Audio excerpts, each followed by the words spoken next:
You use these meatball making scissor gadgets to try cutting the perfect watermelon sphere. Stick around and let's find out. I've got a whole host of new kitchen gadgets to try today, and I'm starting with these peculiar looking scissors. I bought them as meatball making scissors, so let's give them a try. I'm making my own homemade delicious recipe, which I'll share with you later, so stick around. And when it's all mixed together, they're ready to try out. I brushed the inside of each half with some olive oil to help stop the meat from sticking. Then I dived in and took a scoopful. You can see it's kind of bursting out at the seams, so you need to remove any excess. And it's looking pretty good. I popped it out onto a plate, and to be fair, it's made a really good, nicely compacted meatball that sticks together well. I made a load more, and put these on a tray to cook them in the oven. And don't forget I'll be sharing the full recipe for these delicious meatballs later in the video. So how about watermelon?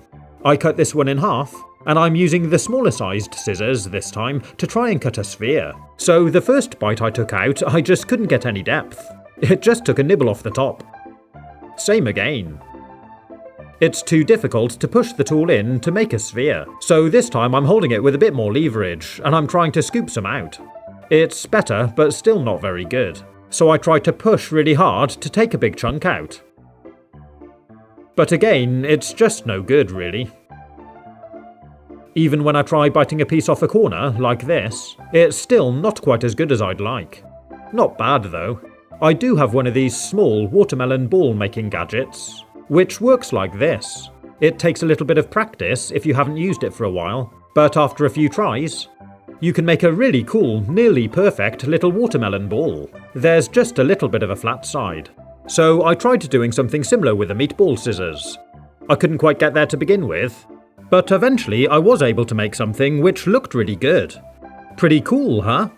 It has got a flat side, so it's not a full sphere, but it is still pretty cool. But if they don't work very well with watermelon, surely ice cream will be a bit easier. I started by heating them up in a cup of warm water, then dug into the ice cream, and it's so much softer than the melon. It just cuts through easily. I used a teaspoon to help it out into a bowl, and I'm pretty pleased with that. I made another couple, and I'd definitely say it worked well, although you could probably just use an ice cream scoop. The next thing we're going to look at is this Clever Cutter 2-in-1 knife and chopping board scissors. If we open up the handle, it springs open, and it's a bit like a guillotine. We've got this blade that comes down from the top onto this small chopping board at the bottom. The blade feels really sharp, and it's actually a really cool idea. I really like it. So let's see how well it works. I've got a selection of foods here, and let's start with mushrooms. It sliced these really well, no problems at all. I was surprised how accurately it could make these nice thin cuts. Next I tried cucumber, and again it worked really well. It was great fun to use. Then I tried it with carrot, which is a lot harder, but it handled it easily. And the nice thing is, you can cut stuff straight into a pan, or onto a plate. It worked with potatoes, bananas into my breakfast, apples, slicing up onions ready to fry.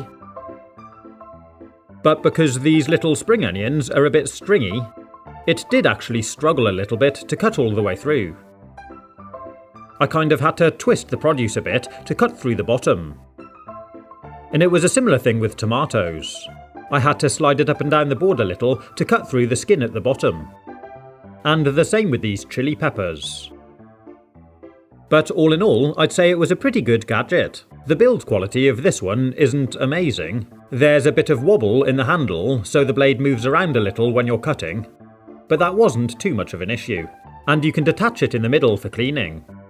You can lock the back of the handles together to make the blade safe and store it in a drawer. There's a link in the description if you want to buy one. The next gadget I'm looking at are these pizza cutting scissors. And rather than using scissors to open the packet of scissors, I'm using this brilliant slice safety cutter, which I reviewed in a previous video. Just run it across the face of the plastic, and it opens it up easily. So here are the scissors. You can see it's got these 3 little lugs down one of the blades, and this pizza slice shaped metal tray clips on like this. So let's give it a go. I cooked a pizza and went in for the cut.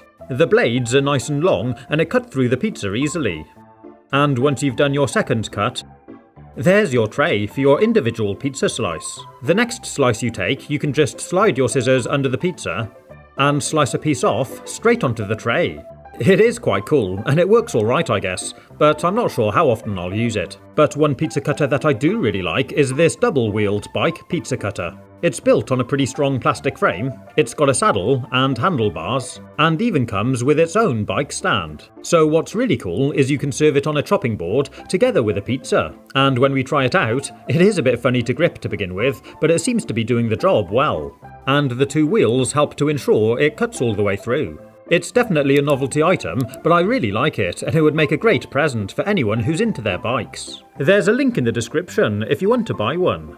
The next product I'm going to look at is this can opener, which is designed to help anyone who struggles with the ring pulls on food or drinks cans. It's got this sort of swan neck curve to it, and a hook at the front.